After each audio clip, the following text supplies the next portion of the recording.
Hey guys, welcome back. Today we're going to be doing a reading wrap up. So we're going to go through all the books I read in the month of January and February. I'll tell you my ratings and try to give a spoiler-free review summary of what the book's about. So let's get started. I have some physical books, but most I did read on my Kindle. So starting off with January, the first book I read is The Dead Romantics by Ali Poston. I rated this one 4 stars, and I was so excited to read it because I read The 7-Year Slip by her, and I gave that one 5 stars. I loved it so much. And I also really liked this one, not as much as The 7-Year Slip. This is about a girl who's a ghostwriter for a famous romance author, but she goes through this terrible breakup, so she's having like a romance writer's block, and she just doesn't believe in a romance anymore. And her family owns and runs a funeral home, and her dad are the 2 people in their family who can see and talk to ghosts. So her father ends up dying, so she goes back to her hometown, which she hasn't been to in a really long time. And one day she opens the door to the funeral home, and there's just like the most handsome ghost standing there. And so this is basically a ghost romance story, which I know is weird because it's like, how can a ghost and a human be in a relationship? But that's what this book goes through, and it's so interesting. The ending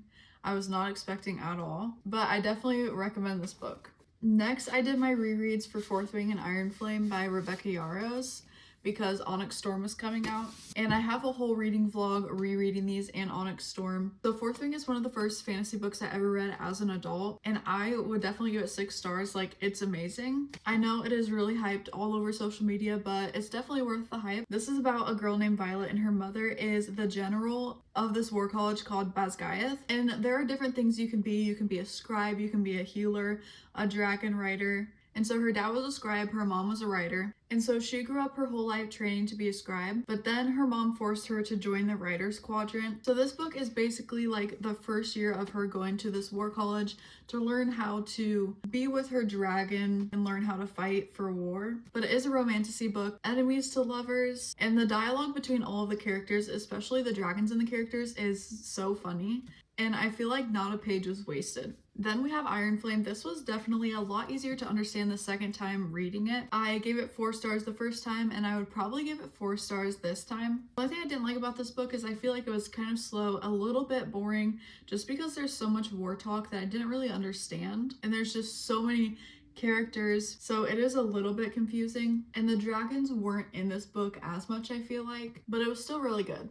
And then next we have Onyx Storm. This is the 3rd book in the series. The 2nd book, if you've read it, you know it leaves off on a huge cliffhanger. So this book, it's kind of hard to explain what actually happens in this book without spoiling everything, but I feel like it picks up right where it left off. This one is also very fast-paced, not a page is wasted, and we definitely got more of the dragon character dialogue in this book. Then I read Bride by Ali Hazelwood. I gave this one 3 stars. I feel like this was really entertaining to read. It didn't like change my life or anything, but this is a vampire werewolf arranged marriage. I feel like it was a really short book. It was a great length for just like a quick romance book, but it's also kind of a mystery book because the vampire sister's gone missing. So she's also trying to find her and find where she's at this whole book, but most of it is based on the relationship. So now moving into all the books I read in February. The first book I read was Serpent and the Wings of Night. This is the first book in the Nightborn duology. I think there are going to be 3 duologies in the Crowns of Nyaxia series, so this is the first of the first duology.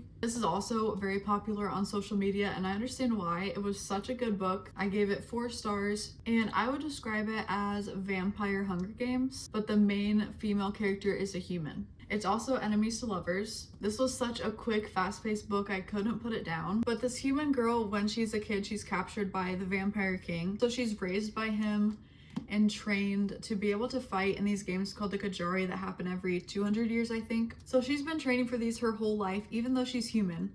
And all the other contestants are vampires. And if you win the Kajari, you get 1 wish granted from the goddess Nyaxia. So her and her vampire dad's plan was to have her win, so that way she can ask to be on the same level of power as him, so they can run like the whole vampire kingdom together. Throughout the games, she meets this other vampire, they become enemies, and then it turns into the lovers situation. And so the next book, Ashes and the Star-Cursed King, kind of picks up where their relationship left off. But this book also follows the winner of the games and how their wish is used from the goddess of Nyaxia. And I gave that one 4 stars also. I did like the second book better than the first one. I also want to say that the Serpent and the Wings of Night characters were kind of hard to connect with, but I think it's because I immediately started it right after Onyx Storm. So I was in the Fourth Wing Iron Flame Onyx Storm world for so long that it was kind of hard to just jump right into another fantasy series. I wish I would have taken a little palette cleanser, either like a romance or a thriller in between the two, instead of just jumping right into another fantasy series. And then I read Hooked by Emily McIntyre. I gave this one 3 stars. This was my first dark romance book I've ever read. I don't know if you describe it as a retelling of Peter Pan, Captain Hook, Wendy, because it's not really a retelling, but those are the names of the characters that are in the book. So the names are based on those characters from that fairy tale, but it's not a fairy tale retelling. It's a dark romance that deals with like the drug trade. I didn't really know what I was getting myself into. I kind of just went in blind. I ended up finishing it in 2 days because the plot was just so entertaining. It was like watching a drama TV show where you just want to close your eyes and peek through your fingers to see what happens, because like you don't want to see what happens, but you do. It's also very spicy. It's spicier than any book I've ever read, I probably would say. It's just very graphically descriptive. Normally, I don't really like books that are super spicy like that, unless they have a plot that I'm so interested in, and this one has a really good plot. Next, I read The Teacher by Freida McFadden. I gave this one 4 stars. This is my second Freida McFadden book I've ever read. The first one I ever read was Never Lie, and I gave that one 4 stars, I think. But that's the first book I ever read in one sitting. It took me about 5 hours, and I just could not put it down. Same with this one. I could not put this one down. This one took me like 3 sittings to get through. My brain kind of just always goes through every single scenario of things that could possibly happen. But with both the Freida McFadden books I've ever read, I could not figure out or see what was coming. The plot twists are just so entertaining and just amazing. So this one is about a teacher and student. They're having a relationship, and the student is like a stalker and obsessed with the teacher.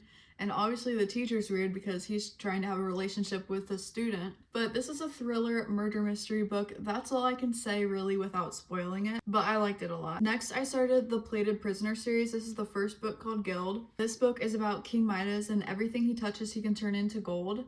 So his prized possession is this girl named Oren, and she is a gold girl. Apparently he turned her gold. So he keeps her in a cage so that way no one can steal her, because she's like the most important thing to him. This book is pretty graphically descriptive, but once the plot starts happening, I just could not put this down. It was so good. I gave it 3 stars, and I thought the first book was good, but the second book, Glint, I gave 4 stars to. The second book is so much better, and now I'm reading the third book, and that's even better than the second one. And there are 6 books in the series. The second book, she's definitely gaining more character development, and you get to see her turn into a strong, more independent character. I'm not gonna say too much, but she definitely starts realizing that it's not okay that she's in a cage. And this book also leaves off on a cliffhanger, but my brain is just always working, and I'm always thinking of all the possibilities that could happen. And I did see the ending coming, but if you didn't see it coming, I think it would be like the best cliffhanger ever.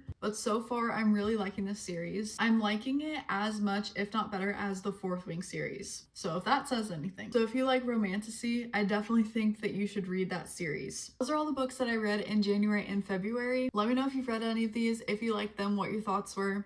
Thanks so much for watching, and I'll see you guys next time.